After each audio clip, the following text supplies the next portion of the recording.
HVAC technician thought curing the cooling problem is adding more refrigerant. And I just explained to you in the other video shot I took while I was drawing the vacuum pump. I just went on to the 12 CFM 3 micron Navac vacuum pump through the True Blue hoses going directly onto the fittings. We might have rain here. I'm gonna cover this part up, but I came up here to show you the difference down at the vacuum pump. With the vacuum pump on, with the two, I had 500 and plus microns overnight. This was a running system with refrigerant oil, with refrigerant trapped inside the oil of the large accumulators. As you can see right there, that big giant black can goes all the way down to the bottom. There's an accumulator there. All this stuff has oil in it, so there is trapped refrigerant.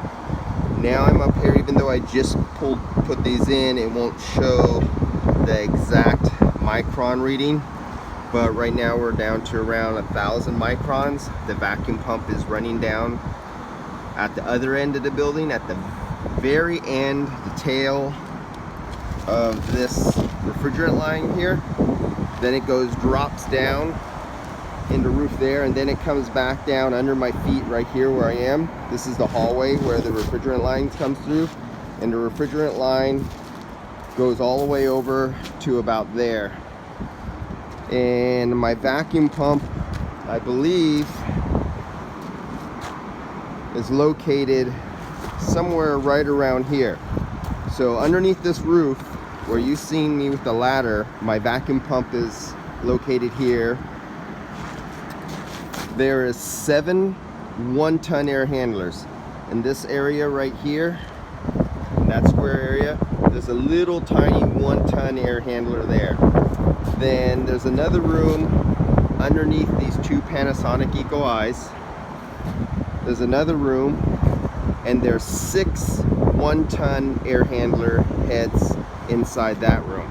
They all come with their own individual lines to Y branches, and they connect to the line set that is down here.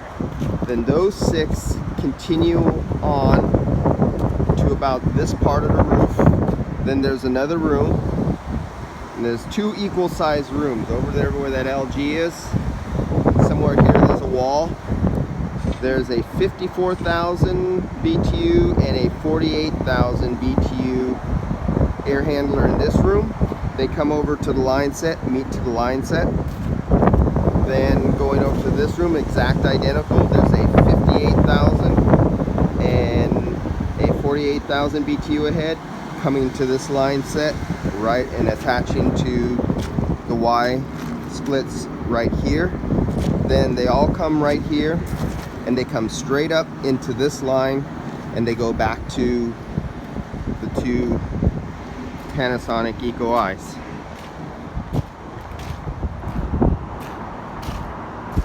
So these were done several years ago, and they're in fairly goddamn good condition. This is a very clean neighborhood, a very clean roof. The only problem is, this gives you a little telltale sign. We got a Hennessy bottle there, some beer bottles over there, a beer bottle over there. I've cleaned up beer bottles up here once before, another beer bottle over here. Well, all the aluminum on these fins are in excellent condition,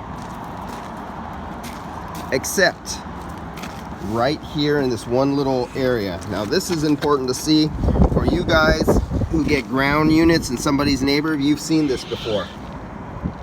Just this little area, the aluminum starts to decay right here, and it's actually, if you touch it just a little bit, I could feel that this aluminum breaks away. Watch this real carefully. Let me get the shadow out of here. Look at this. See how that just breaks up? You know what that is? That's when a guy has a beer. It's not from your dog. It's usually a dog, but in this case it's a 2-legged dog. And I guess when him and his buddies were up here, maybe he wanted to take a leak, and he thought some of the neighbors or something could see somewhere, so he's going to take a leak in here, and his urine hit this little area, and that's why it's kind of a concave rot area. And usually urine, if you see it repeatedly on units in the backyard, if the dog always takes a piss in the same place, it'll usually be an angle like this, because the piss hits up high and then it spreads out. And then as the urine hits the tubes, it just doesn't run down, but it spreads out along the tubes in an angle like this. And the farther down you get, the more urine hits the tube just below it and gives it more contact time, and it'll spread out in like a pattern like this. It'll go like this up, and it'll come down like this. And you'll usually, if it's been repeatedly, it'll be all rotten in the bottom, and then somewhere up high it'll be less at the top. So this is what happens when somebody urinates and hits your unit. And after time, you'll even go through the copper. You're turned into aluminum oxide. This does no cooling, and worst off, we could get to the point where you put a hole in one of these condensers. You talk about an expensive repair, you don't even want to know about it if you rot it out. So after I get this whole system up and running, we have electrical problems on there.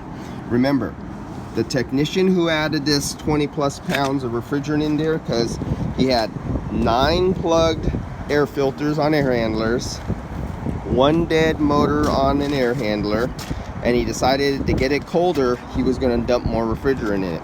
And that's why I'm going through this process of doing vacuuming on it, and I had to remove all the refrigerant out of it. One code is for an inverter board that will be located up in here, and we'll see if that's still a problem.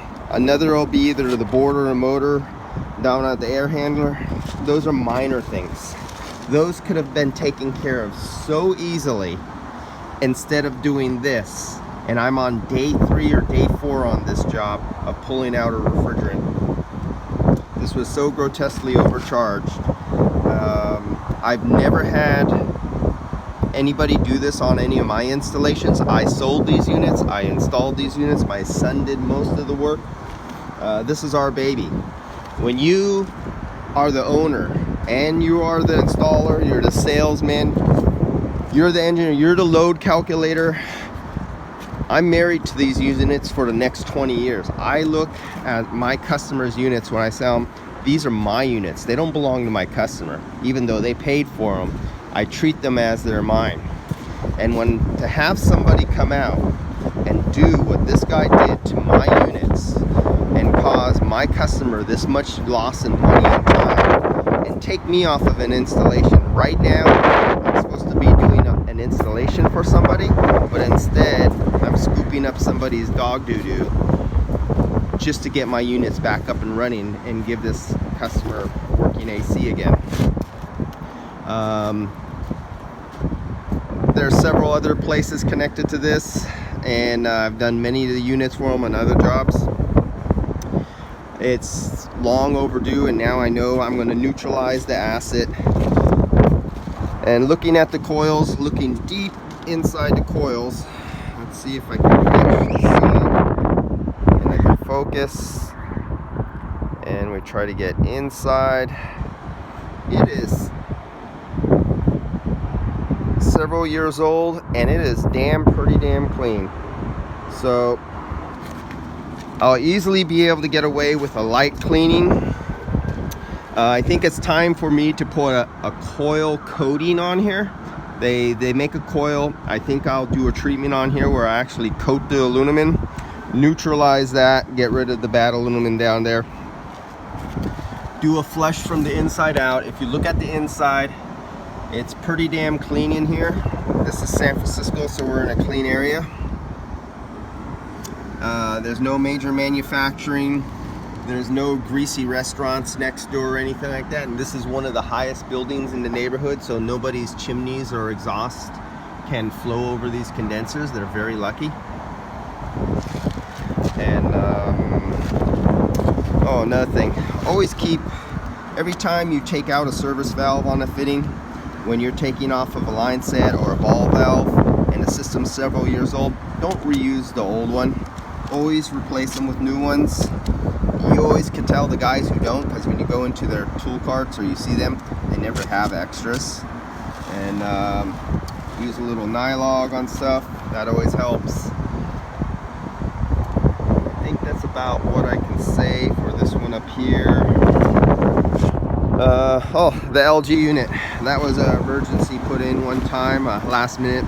This was a used system off of one of their other locations, and this LG, they asked me, I said, yeah, use one of your old LGs, I'll put it in, because this is what I do nowadays, because actually Panasonic has some really major managerial issues on delivering their equipment, either undamaged, they have a problem with that, or even getting them delivered at all, or half a delivery, or your delivery comes damaged and then you're told 10 weeks for the replacement parts to come, and then we would get the replacement air handlers or units that were damaged, and the new ones came in damaged, and then they would tell you another 6 or 8 weeks.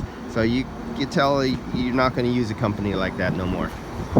And that's happened on several jobs. And then when I started asking question rounds to the really big guys who installed those, that's why they dropped and stopped using them, because Panasonic kept not keeping up on their word about deliveries, delivery quantities, delivering damaged, and then not being able to supply parts. So they are in a really bad predicament now, because the guys in charge treat this industry like they're selling blenders and shavers and, you know, something you just package in a box and it's just a Christmas gift. No, you're taking care of contractors who have contracts and time schedules to meet, and you as Panasonic, let's see, what was his word, that little cockroach? He said, oh, it's the fault of the warehouse because they won't order a big enough quantity for us to fill up their warehouse and have everything they're supposed to hold in stock, not order it for us. Well, you know that's not going to happen. And now Panasonic's in the shithole, all because of a certain individual. Going back even farther, Saniel, when they went through that first switch back in 2012, the person who told me I should have never taken on Panasonic's it was the same reason he stopped and he wouldn't take them on. And if he would have told me that information, I would have never taken them on. But unfortunately, they fired the wrong people who actually caused most of the trouble, and they kept some of the head dogs at top who were actually the real cause of the problem, and they're back in the same shithole again, because it's the top head dogs at top who should have been fired, not the lower management. So getting back to the LG, this particular system is going to a distributor box that's located probably somewhere, I think it was in this room or in this room, and this is a 54,000 BTU unit, and there's a 3-ton head, I think, sitting right here, and then on the other side of the wall there's either a 3-ton head here or we have it on the other side of the wall, but whatever it is, it's a 3-ton head and a 3-ton head, and one of them are never under full load at both at the same time. It's always one in this room, then that shuts off, and then it's one in this room. So this unit never sees full load, and as you can see right now, I could probably count the revolutions per minute. You can never see them inside a camera. It always never looks right, but you know how it looks slow in the camera sometimes? It's actually slow right now. And let's see if your microphone can pick it up. I have the camera microphone up to the fan, and I don't know if you can pick this up, but you can barely hear this. And if you put your hand on here and you try to feel for vibration, you could barely tell the compressor is actually even running. Visually, if you didn't look at the fans and you were standing right beside this unit right now, you would not hear, you know, because just you're out here in the air and everything, okay? You would not hear this unit. You would not know it's running. That's how quiet this unit is. And as you can tell from the old installation, the pipes used to come out here. And his guys who huffed it up here on the roof came from a far away another location at another place. They did a little bit of fin damage, you know, hauling it up on the roof. You know, they're amateur guys. They don't do this for a profession or anything like that. This is not as bad as I've seen some. It's livable, it's acceptable. But he should get another good 10 plus years out of this at this location. And that's about it. I guess I'll clear off the bottles up here, and I'll get some car wax out. It's overdue, and I'll polish this out once it gets all up and running and everything like that, and I'll give a good coat of wax on these units, and I shouldn't have to come back and look at them for several more years. See you on the next video. I'll come out and check on this unit tomorrow morning. Tomorrow will be Sunday.